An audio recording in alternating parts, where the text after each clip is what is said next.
In this video I am going to show you a brand new design I just came up with for the locking mechanism on a flipper knife. In my mind, the biggest failing of a flipper knife, whether it's a frame lock or a liner lock like this one, is the lock part. That sort of awkward, you know, putting your thumb in front of the blade and then sort of getting out of the way and closing it. That's always bothered me. Obviously not bothered me enough to do anything about it, but that's what we're here today for. I believe I have a very nice solution. It's 80% done, I'm still working on it. So a typical knife with something like this, so I can get this right. I'm not very good at drawing, as you will see. So pivot hole there, and then typically you'll have something like this. I don't know what I call that. I call that the crescent or the slider or something. So your stop pin goes there and it goes round to there, and obviously you've got the rest of the scale there. So obviously this is where the lock bar insert is, or just the lock bar. You have a thing there, you push down here and the blade closes again. So my idea, so this is blade outline, this will be the flipper tab there and the edge of the knife up there. That's the upper side of the scale and the lower side of the scale. I reckon we could have a bar. So something like this, something like that, and we'll two screws here, screwing it into this side, like the left hand scale. Actually they'll probably be on both sides, left and right. So there'll be this, I'm just showing you one bar, but there'll be one on one side of the scale and one on the other scale, and this here. So this here is to sort of position it and to locate it in the scale. So it'll get screwed into the scale, and this is completely fixed. It is just in there, and this is thin. So this might be from here to here might be 2 millimeters, and the thickness this way might be, I don't know, 1-2 millimeters, something like that. I might have to make it thinner. And this will come up like this, and we'll have a stop pin there. So typical stop pin, say 3 millimeters, something like that, which is about 1/8 of an inch or thereabouts. I'm not very good with imperial, sorry. And it'll sort of sit inside this thing, and this will come up something like this. So up like that. So it's like, so I'm going to call this a sub tab. So when the blade is closed and this flipper tab is all the way up here, this flipper tab will look something like this, you know.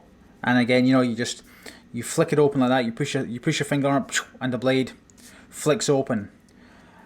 But I reckon if we then put, remember how I showed you earlier, this crescent, I don't know what it's called, I call it a rail crescent, whatever, where the stop pin where it slides around the stop pin. So this is usually equidistant from the center of the pivot. Now I hope I'm not losing you here, or losing myself. What I'm thinking is, if we have the stop pin here, and so we have the crescent starts coming round, as it starts coming round, it ends up coming closer on this side, so that'll come like this. So when it comes round on the outside, come round like that, round to here. That's meant to be a circle. And so what will happen is if you can picture this blade closing, so as this blade closes, this crescent will twist round this stop pin. So the stop pin will stay where it's at, except it's not fixed in the scale like a stop pin usually is. It's on this, and this what I'll call this lever can flex. So as you rotate this blade round, this stop pin will get closer and closer and closer to the center. So from the center to here might be, say, I don't know, we'll call it ½ inch away from here to here. And then by the time you rotate the blade round and this bit is up here, then this lever will have been forced, because it's riding along this bit here, it'll have been forced down here. So this lever will bend down like that. And then the tab, ideally, will be just inside the scale. I'll cover that later. And so the stop pin will now have moved down to here and maybe be only like somewhere between, I don't know, 1/4 inch and ½ inch away. So it'll move 2 to 3 millimeters, something like that. When the blade is closed, you won't see any of this tab sticking up. This sub tab on this lever will be under, like essentially underwater, underneath, inside the scale. You'd be able to see it if you looked end on. But the ordinary, the typical flipper tab that's down here when the blade is open will be up here when the blade's closed. So you flip the tab down, the blade springs out, and when it springs out, this crescent, which is going to be over there, because it's going to be 180 degrees round, will go like this. And as it comes up, this lever, as it comes round, this lever will come up, and so that this, what I'm going to call the locking tab, the sub tab or the locking tab, will go from here and it will go up to here. And so when the knife is open, so when the knife is closed, you have this large ordinary flipper tab, which then moves down to here. And when the knife is open, in the open and locked position, this is what it'll look like. You have a little tab. And so when this comes up, the idea is this rail will actually come up round like this and be something like this, and there'll be a line there, like a vertical line, and that'll be the equivalent of the lock bar face on a normal knife. If you remember that, you know, when you open the blade, you have the lock bar face hitting into like the face on the blade, and that's what locks it open. The same thing will happen here. This stop pin will move up here and lock the blade open. And so to close the blade, you basically push on this little tab. This might be 2 to 3 millimeters, something like that. And so when you close that and you're holding on to the rest of the knife, theoretically, the blade should close. And there's none of that stuff here. There's no lock bar insert. There's no detent ball. There's no lock bar. There's no nothing. The two scales are completely fixed. So I said no detent ball. So how does it get held in? Like when the blade's closed, what stops it from flying open again? Well, I have thought about that, and I thought this lever will always have force going up that way. I'll probably pre-bend it or something. So this stop pin is always pushing up this way. So as you close the blade, it'll push along here, down here, and I'll open this up a little bit up here, give that a little bit more space, and I'll put a little bump, like a little ramp. If you're riding on your mountain bike and you hit a little jump, it's kind of like a little jump. And so what that'll do is to stop this. The stop pin, as this rotates round, the stop pin will essentially come round here, down, down, down, down, down, and just pop over here. So you have to just pop it closed. And that'll lock it in there, kind of the equivalent of a detent ball. And it'll be locked in there, and so the blade won't fall out. And then you'll have to push down the flipper tab, just like on any other flipper tab. And when you do that, you push down enough force, more force, more force, more force, and you get to a point where this... I'll redraw this down here, where this here, the stop pin there, it'll be pushing against here, and when you push down this with enough force, this will jump over this and then whoosh, head up there, which is going to open the knife fully. And again, the stop pin will come up here and it'll slide up around here and lock in there somehow. It's a messy explanation. I I understand that, but I think there's something here. I really do. Might not be easy, but hence Knife Tech Tuesday. This is where we sort of try on different concepts, you know, try things out, you know, non-standard, non-typical. But yeah, I think we should go to a little bit of CAD and see if we can sort of get a better visual of this. Right, so let's take a look here. I have been busy, not on purpose, it just sort of happened. I started drawing and sketching. So the blade is open, and you can see here we have what I'm calling the sub tab. So what we'll do first of all is we will take away the left hand scale, and here we go. Now this is what I'm going to call the lever. Maybe a good name for this is the lever lock, but I think lever lock has been used by lots of people, copyrighted, trademark, whatever. I'm going to call it the lever lock just now because I think it's a cool name. Now it looks a little bit flimsy, I will grant you that, but the forces, well, we'll get to that in a minute. Actually, let's just get straight to how it works. So if we go into the animation section, I've lined up an animation here, so if we just play this, lever gets pushed down, blade closes, and then a little pop of the lever at the end.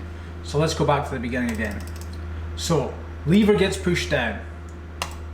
So what that is doing is basically disengaging the mechanism. So back to the beginning, the blade is locked here. This is the stop pin, this blue one here, and while this sub tab is up, the blade is locked and can't go anywhere. So the arrow gets pushed down like so, and then that means that the blade is free to release, and when your finger will let go of that tab, the blade will continue around. Now if you watch closely, you watch that stop pin. It continues to move down because this crescent here, this area here, it's wider out here than it is up here. And then just at the end here, you can just see that right here, it sort of locks closed just there. Animation's got a mind of its own. There we go. Right, so almost in position, close enough for what I'm trying to explain. And as you can see, if we can zoom this around, you can see the tab, the sub tab, is hidden below the line of the scales here. It's hidden below there when the main tab is up. This little ramp here, that is the equivalent of the detent ball. So you know, on a frame lock or a liner lock, whatever, the detent ball sits in a hole and you sort of build up pressure on the flipper tab to pull it. When there's enough pressure and force on the flipper tab, it sort of overcomes the detent ball sitting in the hole, and bang, your blade opens. So this is the equivalent of that. The idea is that the stop pin will sit there. Stop pin is hardened steel, and also the blade is hardened steel, and I don't know if it'll work. I hope it will. We'll have to find out. I think the hardened steel and the hardened steel on the hardened steel, 58, 60 Rockwell, 61 Rockwell, whatever it is, it shouldn't wear away. So that little ramp shouldn't get worn away. The stop pin shouldn't get worn away. We just have to test it really. And so that's the equivalent of the detent. So I'm getting away with the lock bar insert and the detent ball by doing this. So reduced parts, reduced complexity, that kind of thing. I think it'll work. I don't know. You know what? Actually, I don't know if it'll work. I hope it will work. That's what I mean. I hope it will work. Now, the other thing I was going to show you, if we go back to design, is the force on this thing, the force on what I'm going to call a lever. On here, the lever pivots there. That's not what will happen in real life. What will happen is those two circles that I showed you, they are fixed, and the lever will bend like my arm would bend down. It's not gonna lever there. It's not going around one of those circles. It's not pivoting. It's not pivoting. That's the word. It's gonna bend. It's titanium. The lever will be titanium, of course. Perfect for this purpose, because of the elasticity of it. Grade 5 titanium. So that's going to bend, but I just couldn't figure out a way to animate it easily, and I thought I'll just explain it like I am now. But when the blade, and so hopefully that stop pin stays in position, and when the blade can't go closed anymore and it can't open anymore, it's going to sort of, that pin is basically going to sort of lodge into a V shape here.